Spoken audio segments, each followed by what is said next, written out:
The year was 1983.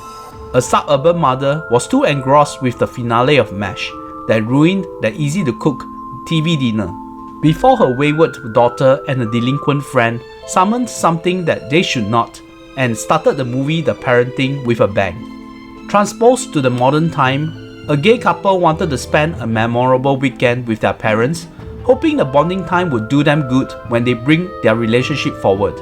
But it was written in the stars immediately that this was a bad plan to begin with, whether if there were supernatural disturbance or not. So like Hard Eyes, which I reviewed recently, it felt like a coerced exercise of mashing of different genres and hoping the final outcome would stick, and in some sense, it worked for The Parenting. I had derived some good laughs from the shenanigans and the whole demon part of things, like using the summoning as the strange Wi-Fi password for the cursed house, now transformed into an Airbnb establishment. The cast, especially the antagonizing parents, were always going to pique my interest. Fresh from Succession, Brian Cox played a father figure not dissimilar to Logan Roy. Perhaps he was much more affectionate and less scheming with his own loved ones.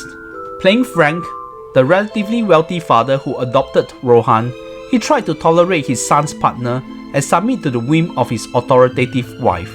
Speaking of which, we have Eddie Falco as Sharon, wife of Frank, and the main point of antagonism from the onset, and highly demanding for people and situations to conform to her demands.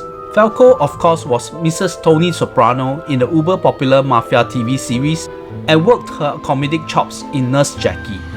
Frank would be on the brunt of most of the physical manifestation of the demonic presence in this house, and felt like Brian Cox were having fun playing against his usual authoritative stance. While Frank was breaking bad against Will, he was going to go against the man who put down Walter White, with Dean Norris playing Cliff, the father of Josh. Josh will be the partner of Rohan, and he has chose a career path that Falco's Sharon will frown upon. Cliff had a few smart, quippy lines, but otherwise was a non-factor in the grand scheme of things, similarly with his wife Liddy, played by Lisa Kudrow, who was performing a less airhead version of Phoebe Buffay. The younger, lesser-known cast was fine, with Brandon Flynn's Josh standing out when his parents were so subdued in their characters. Lastly, we have the effervescent Parker Posey, who seldom failed to steal the scene with her comedic nuance. Sadly, her character here, that delinquent friend from the past who inherited the house for some apparent reasons and was culpable for the sinister ongoings, was pretty dour and has that go-away hit from me. The supernatural connotations were quite fun and hit some of the tropes from the particular subgenre, but nothing beats that Wi-Fi password thing for me. There were a couple of nicely crafted jump scares, but the final showdown was pretty lame, and in the mid-credit cutscene, the characters poked fun with it, which was a succinct joke to close the movie with. The movie was written by Ken Sublett and directed by Craig Johnston, who was more famous in those Sundance-style indie dramedy, with the Skeleton Twins starring Kristen Wiig and Bill Hader being the most notable one. I had watched that movie, but could not tell you anything about it, emphasizing how unmemorable it was.